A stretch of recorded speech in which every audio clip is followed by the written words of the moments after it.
Senhor presidente, senhoras e senhores senadores, submete ao exame da Comissão de Constituição e Justiça o projeto de decreto legislativo número 52 de 2014, de autoria do deputado Beto Albuquerque.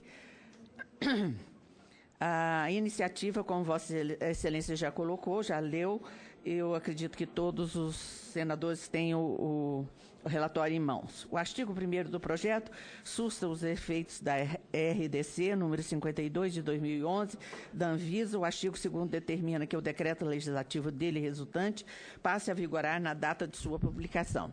Na justificação, o deputado Beto Albuquerque argumenta que, ao editar a mencionada resolução, a Anvisa extrapola sua competência legal e invade as prerrogativas do Poder Legislativo. A resolução foi publicada em desacordo com a opinião de especialistas em obesidade, para os quais restam poucas opções de tratamento dessa doença. No momento, além das recomendações sobre a mudança do estilo de vida, a Câmara estilo de vida, os médicos dispõem apenas de terapêutica extrema da cirurgia bariátrica. Em audiência pública realizada na Câmara dos Deputados, representantes da Sociedade Brasileira de Endocrinologia e Metabologia defenderam o uso controlado desses medicamentos. O autor acrescenta que a doença afeta mais intensamente a população carente, na qual se observa maior ineficácia do tratamento não farmacológico. Isso ocorre porque esses pacientes não têm acesso a academias desportivas e tampouco a terapêutica nutricional mais sofisticada. Ademais, não se deve ignorar que a proibição de comercialização de substâncias levou à criação de um mercado ilegal de medicamentos que certamente causará danos à saúde da população. Essa matéria tramitou na Câmara dos Deputados na forma de projeto de decreto legislativo 1123 de 2013. Os pareceres foram favoráveis na Comissão de Constituição, Justiça e Cidadania, na Comissão de Seguridade Social e Família, encaminhado ao plenário e foi aprovado no seu formato original. No Senado, o PDS número 52 de 2014 foi distribuído exclusivamente para apreciação da CCJ. Análise. Nos termos do inciso 1º e da linha F do inciso 2º, ambos do artigo 101 do Regimento Interno do Senado Federal, cabe à CCJ opinar sobre a constitucionalidade, juridicidade, regimentalidade técnica legislativa e, no caso, também acerca do mérito do PDS 52 de 2014.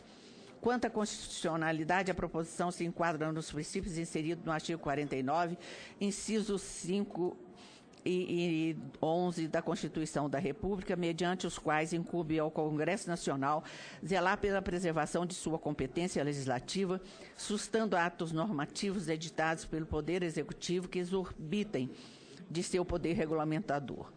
Tal situação se faz por meio de decreto legislativo, conforme disciplina no inciso 2º do artigo 213 do Regimento Interno, razão pela qual estão respeitadas também a juridicidade e a regimentalidade do projeto. No que tange à técnica legislativa, o projeto atende aos pressupostos da Lei Complementar 95, de 26 de fevereiro de 98, que estabelece regras para a elaboração de leis. Quanto ao mérito, a proposição susta ato normativo da Anvisa que contraria o posicionamento quase que unânime dos médicos. Deve-se salientar que a obesidade é um importante fator de risco para diabetes e para graves afecções cardiovasculares, tais como o infarto do miocárdio e o acidente vascular cerebral.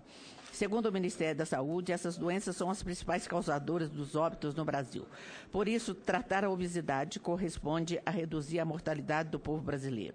Entretanto, desde que a resolução da Anvisa entrou em vigor, intensificou-se o problema da obesidade no Brasil. Segundo a pesquisa da Vigitel, realizada pelo Ministério da Saúde, 48% da população estava com excesso de peso em 2011. No ano seguinte, a situação piorou e a pesquisa constatou 51% dos brasileiros estavam com sobrepeso.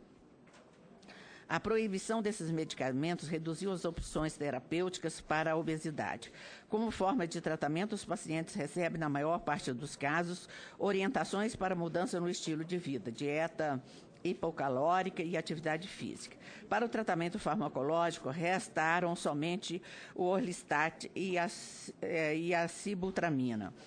Cabe ressaltar que o Orlistat possui alto preço do mercado, que inviabiliza sua aquisição pelos pacientes mais carentes.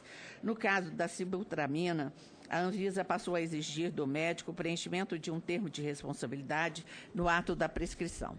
Para os casos graves de obesidade, resta, por fim, apenas a medida extrema do tratamento por meio de cirurgias bariátricas.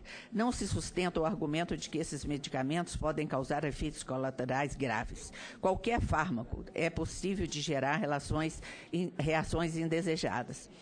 O paracetamol, tão utilizado contra os sintomas de gripe, frequentemente sem prescrição médica, pode ocasionar óbito por hepatite fulminante.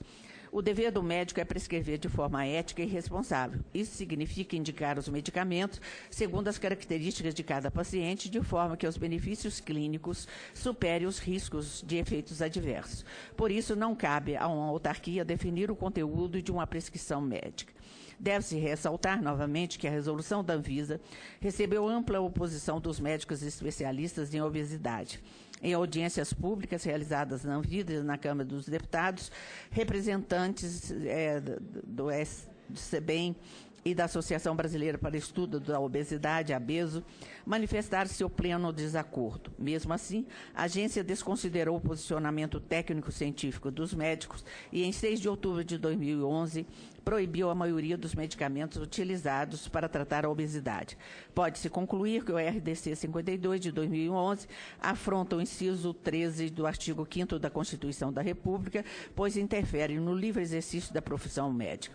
Além disso, a proibição dos medicamentos para tratamento de obesidade veda o acesso à saúde de significativa parcela da população, contrariando o artigo 196 da Carta Magna. Voto. Em vista do exposto, o voto é pela aprovação do projeto de decreto legislativo número 52 de 2014.